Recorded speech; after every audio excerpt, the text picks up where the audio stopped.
Hello friends, welcome to flourish learning. शिक्षणाने माणूस समृद्ध होतो. चला तर मग आज आपण इयत्ता 9वीचा गणित भाग 1 मधील पाठ 7वा सांख्यिकी शिकूयात, समजून घेऊयात आणि समृद्ध होऊयात.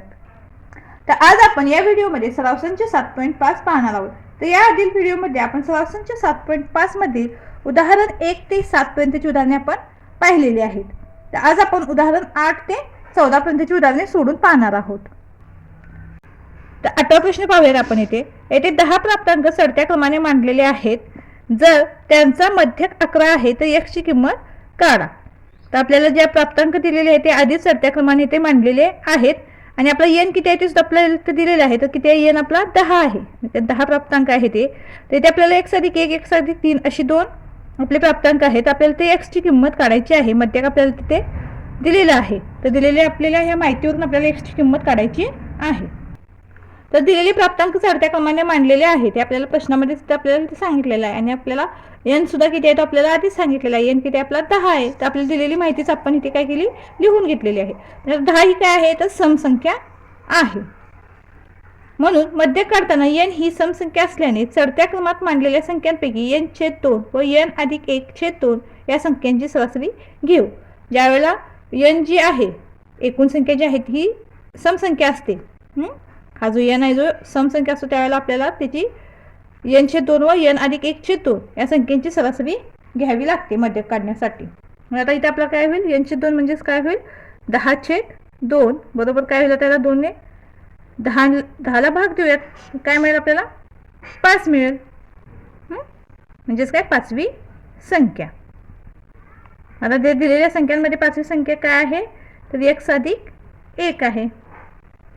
त्यानंतर ते आपण n/2 काढलेला आहे. नंतर आपण काय करूयात n/2 + 1 बरोबर काय होईल 12/2 होईल.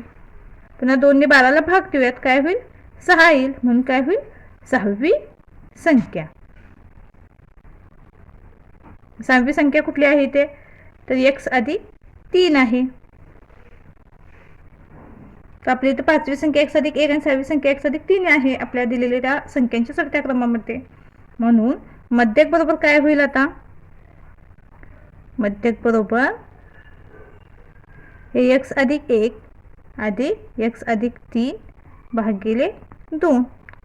कारण आपल्याला काय करायचं आहे n/2 व n+1/2 या संख्यांची सरासरी घ्यायची आहे. मग आपल्याला 5वी संख्या आणि 6वी संख्या ह्या मिळालेल्या आहेत. तर त्यांची आपल्याला बेरीज करून त्यांची सरासरी घ्यायची आहे ना. बरोबर काय होईल, आता इथे 2x आहेत. मध्यक आपल्याला ते दिलेले आहे. मध्य किती आहे आपला तर 11 आहे. x + x काय होईल 2x होईल अधिक 1 आणि 3 4 भागिले 2. आता काय होईल 2 इकडे भागिले तिकडे काय होईल गुणिले होईल. म्हणजेच काय होईल 11×2 = 22 बरोबर 2x + 4 मिळेल आपल्याला. म्हणून काय होईल आता हे 2x आपण इकडे घेऊयात बरोबर 22 - 4 होईल. काय होईल आपण हे बाजून 4ला बदल केली असते ना. 2x + 4 इकडे घेतला आणि 22 इकडे घेतले. त्यानंतर पुन्हा काय असं 2x आहे तसे आणि 4 इकडे अधिक आहे ते इकडे जाऊन वजा होईल. म्हणून आपण ही डायरेक्टच ही स्टेप घेतलेली आहे. म्हणून 2x बरोबर 22 - 4 काय 18. म्हणून x बरोबर काय होईल 18/2. हे 2 इकडे गुणिले तिकडे भागिले होतील. बरोबर काय होईल हा भागाकार आपल्याला काय मिळेल 9. 9×2 = 18. म्हणून x बरोबर काय मिळालं आपल्याला 9 मिळालं. तर इथं काय केलं आपल्या लक्षात आलं का तुमच्या. आता आपण ते बाजूंची अर्धा बदल केली. हे 2x + 4 आहे ते आपण ह्या बाजूला घेतलं आणि 22 आहे ते आपण ह्या बाजूला घेतलं. पण पुन्हा काय होईल हे 2x आहे तसे राहतील. हे +4 आहे तिकडे जाऊन -4 होईल. तर ही स्टेप आपण ते डायरेक्ट केलेली आहे. तर आपली x बरोबर काय मिळालं आपल्याला 9 मिळालेला आहे. तर आपल्याला ते x ची किंमत काढायला सांगितली होती. तर आपण ते x ची किंमत मिळवलेली आहे. यानंतर पुढील प्रश्न 35 प्राप्तांकांचा मध्य 20 आहे. यापैकी पहिल्या 18 प्राप्तांकांचा मध्य 15 व शेवटच्या 18 प्राप्तांकांचा मध्य 25 असेल तर 18वा प्राप्तांक काढ. तर इथे पहा या प्रश्नाला स्टार केलेला आहे. याचा अर्थ हा प्रश्न परीक्षेत बऱ्याच वेळा विचारला गेला आहे. तर हा प्रश्न तुम्ही नीट समजून घ्या आणि त्याचा नीट सराव करा. तर इथे आपल्याला 35 प्राप्तांकांचा मध्य 20 आहे ही माहिती प्रश्नामध्येच दिलेली आहे. मध्य बरोबर काय आपलं सूत्र तर सामग्रीतील सर्व प्राप्तांकांची बेरीज भागिले सामग्रीतील प्राप्तांकांची एकूण संख्या. मध्य आपल्याला तर दिलेलं आहे, मध्य किती आहे 20 आहे, म्हणून 20 बरोबर सामग्रीतील सर्व प्राप्तांकांची बेरीज भागिले काय होईल, प्राप्तांकांची एकूण संख्या सुद्धा आपल्याला दिलेली आहे, कारण 35 प्राप्तांकांचा मध्य 20 आहे असे आपल्याला माहिती दिलेली आहे, म्हणजे एकूण संख्या ते काय 35 येईल. म्हणून आता काय होईल, सामग्रीतील सर्व प्राप्तांकांची बेरीज बरोबर काय होईल, आपण हेच इथे लिहिलेलं आहे, तर काय होईल ते 20 आणि 35चा तिरकस गुणाकार होईल, बरोबर काय होईल 20 गुणिले 35. हा गुणाकार करूयात आपण, 35 जुनी 70 आणि हा शून्य आहे त्याचा, म्हणजे काय उत्तर काय मिळेल आपल्याला 700. याला आपण समीकरण 1 असं नाव देऊयात, किंवा समीकरण 1 मानूयात. यानंतर पहिल्या 18 प्राप्तांकांचा मध्य 15 आहे, म्हणून पहिल्या 18 प्राप्तांकांची बेरीज काय होईल 18 गुणिले 15. हा गुणाकार करूयात, हा गुणाकार किती मिळतो आपल्याला, तर 270 मिळतो. तुम्ही बाजूला करून पाहू शकता, किंवा डायरेक्ट 18चा पाडा 15 पर्यंत, 18चा पाडा 5 पर्यंत, किंवा तर 18 गुणिले 15 यांचा गुणाकार आपल्याला किती मिळतो 270 मिळतो. याला आपण काय करूया समीकरण 2 मानूयात. यानंतर शेवटच्या 18 प्राप्तांकांचा मध्य 25 आहे, म्हणून शेवटच्या 18 प्राप्तांकांची बेरीज काय होईल 18 गुणिले 25. हा गुणाकार किती मिळतो आपल्याला, तर 450 मिळतो. याला आपण समीकरण नंबर 3 मानूयात. म्हणून 18वा प्राप्तांक बरोबर पहिल्या 18 प्राप्तांकांची बेरीज अधिक शेवटच्या 18 प्राप्तांकांची बेरीज वजा सर्व प्राप्तांकांची बेरीज, म्हणजेच काय होईल समीकरण 2 अधिक समीकरण 3 आणि वजा समीकरण 1. आता यांच्या किमती ठेवूयात, किती आहे समीकरण 2 ची किंमत काय आहे, तर 270 आहे, अधिक 450 वजा 700 बरोबर काय होईल, यांची बेरीज किती मिळते आपल्याला, तर 700. तर 270 आणि 450 ची बेरीज आपल्याला किती मिळते, तर 720 मिळते, वजा काय होईल 700. ही वजाबाकी करूया, ती वजाबाकी किती मिळते आपल्याला 20 मिळते. म्हणून 18वा प्राप्तांक 20 आहे. यानंतर पुढील प्रश्न आहे, 5 प्राप्तांकांचा मध्य 50 आहे, यापैकी एक प्राप्तांक कमी झाल्यास मध्य 45 होतो, तर तो प्राप्तांक कोणता. तर 5 प्राप्तांकांचा मध्य 50 आहे, मध्य बरोबर सूत्र काय आपलं, तर सामग्रीतील सर्व प्राप्तांकांची बेरीज भागिले सामग्रीतील प्राप्तांकांची एकूण संख्या. आपला मध्य आपल्याला तर दिलेलं आहे, मध्य किती आपलं 50 आहे, बरोबर सामग्रीतील सर्व प्राप्तांकांची बेरीज भागिले प्राप्तांकांची एकूण संख्या किती आहे आपली 5 आहे, म्हणून भागिले ते 5 होईल. म्हणून सामग्रीतील 5 प्राप्तांकांची बेरीज बरोबर काय होईल, तर 50 गुणिले 5 होईल, यांचा तिरकस गुणाकार होईल. हा गुणाकार किती मिळतो आपल्याला, तर 5 5 25 आणि शून्य आहे तसं, म्हणजे 250. याला आपण समीकरण 1 मानूयात. त्याने सामग्रीतील 5 प्राप्तांकांची बेरीज आपल्याला 250 मिळालेली आहे. आता सामग्रीतील एक प्राप्तांक कमी झाल्याने एकूण प्राप्तांक संख्या 4 होईल. एक प्राप्तांक कमी झाला, एकूण प्राप्तांक किती आहेत 5 आहे, तर त्यात एक प्राप्तांक कमी झाला तर संख्या काय होईल 4 होईल. मग ज्यावेळेला प्राप्तांक संख्या 4 असते त्यावेळेस आपल्याला मध्ये ते दिलेलं आहे 45, म्हणून 45 बरोबर सामग्रीतील सर्व प्राप्तांकांची बेरीज भागिले 4 होईल.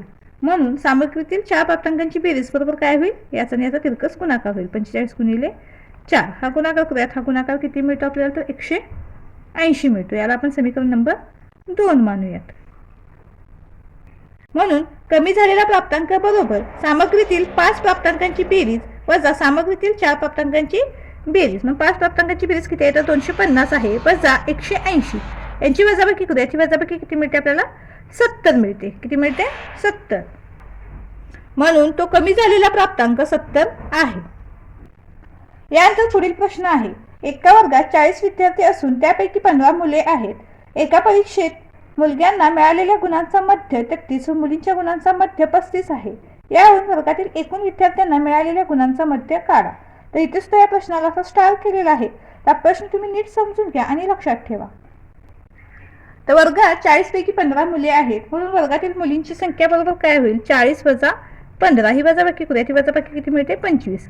म्हणजे वर्गात मुलींची संख्या किती आहे 25 आहे. दिलेल्या माहितीनुसार परीक्षेत 15 मुलांना मिळालेल्या गुणांचा मध्य 33 आहे, म्हणून मध्य बरोबर सामग्रीतील सर्व प्राप्तांकांची बेरीज भागिले सामग्रीतील प्राप्तांकांची एकूण संख्या. हे आपण मध्याचं सूत्र इथे लिहिलेलं आहे. मध्य किती आहे आपला, तर 33 आहे, म्हणून आपण ते 33 लिहिला. बरोबर. 15 मुलांना मिळालेले एकूण गुण. प्राप्तांकांची संख्या किती आहे? 15. म्हणून इथं आपण 15 मुलांना मिळालेले एकूण गुण दिलेले आहे. एकूण संख्या किती आहे? 15. म्हणून 15 मुलांना मिळालेले एकूण गुण बरोबर काय होईल? तर 33 गुणिले 15 होईल. हा गुणाकार करूयात. हा गुणाकार किती मिळतो आपल्याला? तर 495 मिळतो. त्याला आपण काय करूया? समीकरण नंबर 1 मानूयात. यानंतर 25 मुलींना मिळालेल्या गुणांचा मध्य 35 आहे. म्हणून आपण काय करूया? तिथे डायरेक्ट आपल्याला इथे मध्य सूत्र आपण ते लिहिलेलं आहे. मग आपण काय करूया? तिथं डायरेक्ट किमती ठेवूयात. मध्ये किती आहे? तर 35 आहे. बरोबर. 25 मुलींना मिळालेले एकूण गुण भागिले 25. म्हणून 25 मुलींना मिळालेले एकूण गुण बरोबर काय होईल? 35 गुणिले 25 होईल. हा गुणाकार किती मिळतो आपल्याला? तर 875 मिळतो. याला आपण काय करूया? समीकरण नंबर 2 मानूयात. म्हणून 40 विद्यार्थ्यांना मिळालेले गुण बरोबर काय होईल? 15 मुलांना मिळालेले एकूण गुण अधिक 25 मुलींना मिळालेले एकूण गुण यांची बेरीज होईल. बरोबर काय होईल? 15 मुलांना किती मिळाले? तर 495 अधिक 25 मुलींना मिळालेले गुण किती आहेत? 875. म्हणजे समीकरण 1 आणि 2 ची काय होईल? बेरीज होईल. ही बेरीज करूयात आपल्याला. ही बेरीज किती मिळते आपल्याला? तर 1370 मिळते. म्हणजेच काय? 40 विद्यार्थ्यांना किती एकूण मिळालेले गुण किती आहेत? तर 1370. म्हणून मध्य बरोबर 40 विद्यार्थ्यांना मिळालेले एकूण गुण भागिले एकूण विद्यार्थी संख्या बरोबर काय होईल? 40 विद्यार्थ्यांना किती गुण मिळाले? तर 1370 भागिले विद्यार्थी संख्या किती आहे? 40. हा भागाकार करूयात. हे शून्यला शून्य निघून जातो. 4ने आपण 137ला भाग दिला तर तो भागाकार किती मिळतो आपल्याला? तर 34.25 मिळतो. म्हणून वर्गातील एकूण विद्यार्थ्यांना मिळालेल्या गुणांचा मध्य 34.25 आहे.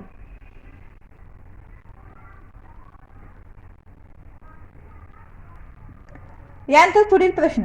10 विद्यार्थ्यांची किलोग्रॅम मधील वजने खालीलप्रमाणे आहेत. यावरून बहुलक काढा. आता आपल्याला इथे 10 विद्यार्थ्यांची वजने दिलेली आहे तर त्यावरून आपल्याला त्याचा बहुलक काढायचा आहे. प्रथम दिलेली माहिती आपण ते चढत्याक्रमाने मांडू. तर आपल्याला जे प्राप्तांक दिले ते जे वजन दिलेली आहेत ते आपण ते चढत्याक्रमाने लिहिलेले आहे. तर बहुलक काढताना आपण काय करणार आहोत? तर जो प्राप्तांक किंवा जी संख्या सर्वात जास्त वेळा आलेली आहे तर तो काय असतो? आपला बहुलक असतो. तर या दिलेल्या संख्यांमध्ये आपल्याला इथे ह्या संख्या चढत्याक्रमाने लिहिल्यानंतर आपल्याला इथे लक्षात येतं पहा 37 ही संख्या या बाकीच्या जे इतर जे प्राप्तांक आहेत त्यापेक्षा जास्त वेळा आलेली आहे. म्हणजे 37 ची जी वारंवारता आहे ती इतरच्या प्राप्तांकांच्या पेक्षा जास्त आहे. म्हणून याचा बहुलक काय होईल? 37 आहे.